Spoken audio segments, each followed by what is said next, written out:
Welcome to QTV media. నేను నందిని. ప్రస్తుతం మనతో సినాడ్ మెంబర్ ప్రభుజీ చంద్ర గారు ఉన్నారు. ఈ రోజైతే ఈ మీటింగ్ పెట్టడానికి అసలు ముఖ్య ఉద్దేశం ఏంటి అనేది ఒకసారి ఆయన మాటలు అడిగి తెలుసుకునే ప్రయత్నం చేద్దాం. సార్, అసలు ఫస్ట్ ఈరోజు ఈ ప్రెస్ మీట్ పెట్టడానికి ముఖ్య ఉద్దేశం ఏంటి? ఈరోజు ప్రెస్ మీట్ పెడతానికి మేడం మెగినెట్ మా సిఎస్ఐ కృష్ణాగోడ డయాసిస్ యొక్క కౌన్సిల్ మీటింగు 39వ కౌన్సిల్ మీటింగ్ రేపు మార్నింగ్ పెట్టాలని చెప్పి 7 గంటలకి వీళ్ళు మా బిషప్ నెక్స్ట్ వాళ్ళ యొక్క హెంచ్మెన్ వాళ్ళ యొక్క అనుచరులు వీళ్ళందరూ కూడా అన్నీ కూడా రెడీ చేస్తూ ఉన్నటువంటి వారు. ఎందుకంటే వాళ్ళకి ఎటువంటి ఎలిజిబిలిటీ లేదు. ఆల్రెడీ ఒక కేసు స్టే ఆర్డర్ కంటిన్యూ అవుతుంది హైకోర్టులో. కంటిన్యూ అవుతున్నా సరే వాళ్ళు ఏంటంటే ఆర్డర్ ఏం చేయలేదు. అది ఎందుకంటే పోయినసారి ఉంటాడు మన మానవతరాయ్ గారు జడ్జి గారు నెక్స్ట్ హీరింగ్ వరకు కూడా కంటిన్యూ అవుద్ది అన్నారు. నెక్స్ట్ హీరింగ్ ఇక్కడ జరగలే. ఇంకా ఆయన గారు రిటైర్డ్ అయిపోయారు. కొత్త జడ్జి ఉంటే వాళ్ళ దగ్గరికి వెళ్ళి అవుతుందన్నమాట. అవ్వలేదు అది అసలు తేలలేదు. అది అయినా సరే వీడు ఆరోగ్యంగా ఏంటంటే వీళ్ళు కౌన్సిల్ పెడితే ఏం చేస్తారు, అయిపోతే ఏం చేస్తారు, ఆల్రెడీ మనం అయిపోయిన ఇన్స్టాల్ అయిపోతాం కదా, ఆ తేలే వరకు ఇంకొక 1 సంవత్సరం 2 సంవత్సరాలు పడుతుంది, వాళ్ళు ఏం చేయలేరని చెప్పేసి చాలా విర్రవీగుతూ ధనం దోపిడీ చేసుకుంటూ లీగల్ ఖర్చులకి ఏంటంటే 30-35 లక్షల రూపాయలు వాళ్ళు ఈ విధంగా దోపిడీ చేశారు. ఒక కేసుకి ఎంత అవుతుంది ఒకసారి అక్కడ ఉన్నటువంటి మన లీగల్కి వచ్చినటువంటి గరికముఖ్య ఎమ్మాన్యులు అనే అతను, జగదీష్ అనే అతను, నెక్స్ట్ రవికుమార్ తంటేపూడి రవికుమార్ బిషప్ యొక్క తమ్ముడు. సార్, అసలు ఫస్ట్ మీ యొక్క పోరాటం ఎవరి మీద, దేనికోసం? మా పోరాటం ఏంటంటే అక్రమంగా దోపిడీ, ధన దోపిడీ, ప్రాపర్టీస్ని అన్యాక్రాంతం చేసేటువంటి ఈ యొక్క బిషప్ తమ్ముడు యొక్క టీము తంటేపూడి కొన్ని రవికుమార్ యొక్క ప్యానల్ అని చెప్పేసి పెట్టుకుని వాళ్ళు ఇలాంటి దోపిడీలు చేస్తారు. కాబట్టి బిషప్ ఏమో అధ్యక్షుడిగా దీనికి, వాడు తమ్ముడేమో సెక్రటరీ, బిషప్ భార్య ఏమో ఉమెన్ ప్రెసిడెంట్.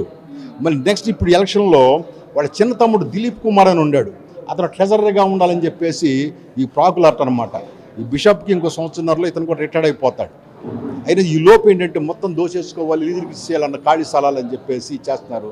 ఒక్కసారి స్థలం ప్రాపర్టీ కనుక ట్రస్ట్ ప్రాపర్టీ పోయిందంటే వెనక్కి తీసుకోవడం చాలా కష్టం అనమాట. అది ట్రస్ట్, ఇది 112/1947లో రిజిస్టర్ అయినటువంటి ట్రస్ట్ అసోసియేషన్, ఇది సిఎస్ఐ ట్రస్ట్ అసోసియేషన్. దానిలో వన్ ఆఫ్ ది డివిజన్ అన్నమాట, ఇది బ్రాంచ్. ఇది ఈ డైసిస్ కృష్ణాగోడ డైసిస్. కాబట్టి పిల్లరా మనకి ఈ పోకూడదన్న ఉద్దేశంతో, అన్యాక్రాంతం అన్న ఉద్దేశంతో, వీళ్ళ యొక్క దోపిడిని ఆపాలన్న ఉద్దేశంతో మేము పోరాడుతున్నాం తప్పితే మాకున్నటువంటి ఇంట్రెస్ట్ ఏమీ లేదు. ఎందుకంటే పైన దేవుడు, మేము నమ్ముకున్నటువంటి దేవుడు ఉన్నాడు కాబట్టి ఆయన ప్రాపర్టీ మనుషుల యొక్క జేబులు కొట్టినా సరే, గోల్డ్ దెబ్బినా సరే, ఇంట్లో నుంచి తీసుకున్నా సరే పట్టించుకునే ఉంటారు. కానీ దేవుని యొక్క సంపాదించిన ఆస్తులు పోతున్నాడు. చాలా బాధ వేస్తుంది. ఎందుకంటే మేము సనాతనం అనేటువంటి క్రైస్తవ కుటుంబాల నుంచి వచ్చినటువంటి వాళ్ళు. మా 3-4 తరగతి నుంచి కూడా మేము క్రైస్తవంలో ఉన్నటువంటి మన తాతల దగ్గర నుండి, అందుకని ఇక్కడే సిఎస్ఐలోనే మళ్ళీ ఇంకెక్కడో కాదండి ఉన్నటువంటి. కాబట్టి ఆ బాధతో మేము చేస్తాం తప్పితే ఎవరి మీద మా కోపం లేదు. ఈరోజు అర్జెంట్ హౌస్ మోషన్ మేము వేసి న్యాయస్థానంలో తీసుకుంటే జడ్జి గారు మనకి స్టే ఇచ్చినటువంటి వారు 2 వారాలు స్టే ఇచ్చారు. సార్, అంటే ఒక పక్కన ఇటు మతాల మధ్య చాలానే గొడవలు జరుగుతున్నాయి. ఈ టైంలో క్రిస్టియానిటీ మీద, అంటే మీరు ఈ రకమైన కేసులు ఇది చేయడం వల్ల క్రిస్టియానిటీ మీద ఇంకేమన్నా కొంచెం దెబ్బతీసే అవకాశం ఉంది అంటారా బయటకి?